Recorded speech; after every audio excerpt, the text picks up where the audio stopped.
খুবই সুন্দর। রাস্তার দুই পাশে বাঁশ বাঁশ গাছ, অন্যান্য গাছগুলা খুবই সুন্দর লাগতেছে। এই রাস্তাটা বিকেলবেলা হাঁটতে আরও ভালো লাগবে, যখন রোদটা পড়ে যাবে তখন। মানুষ কেন যে শহরে থাকে আমার ভাল লাগে না। আমি যদি গ্রামে ছোট একটা চাকরি পাইতাম গাড়ি ড্রাইভিংয়ের, তাহলে আমি গ্রামে চলে আসতাম, কারণ আমার কাছে ভাল লাগে।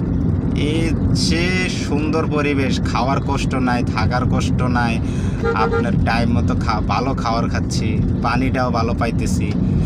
এর সে মজা গ্রামে আর কিছুই থাকতে পারে না। শহরের মানুষগুলা দিন দিন অসুস্থ হয়ে যাচ্ছে, দিন দিন মন মানসিকতা খারাপ হয়ে যাচ্ছে, কারণ শহরের কালচার, আমাদের বর্তমান যে শহরের কালচার এত খারাপ, এত খারাপ যা বলার বাইরে। একটা ছেলে একটা মেয়ে প্রকাশ্যে পার্কে তারা বসে সিগারেট খাচ্ছে, তাদের একই একই কী বলবো।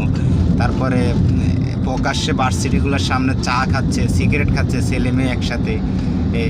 এটা আপাতত গ্রামে নেই। গ্রামে এইটাই সুন্দর আছে।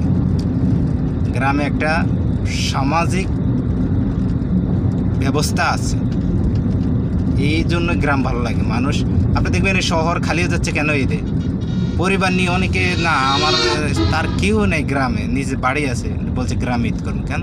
গ্রামে সুন্দর, কারণ আপনার বাচ্চাকে যখন আপনি গ্রামে নিয়ে আসবেন, সে গ্রামের অনেক কিছু দেখবে, অনেক কিছু শিখবে, যেটা সে শহরে থেকে পাচ্ছে না।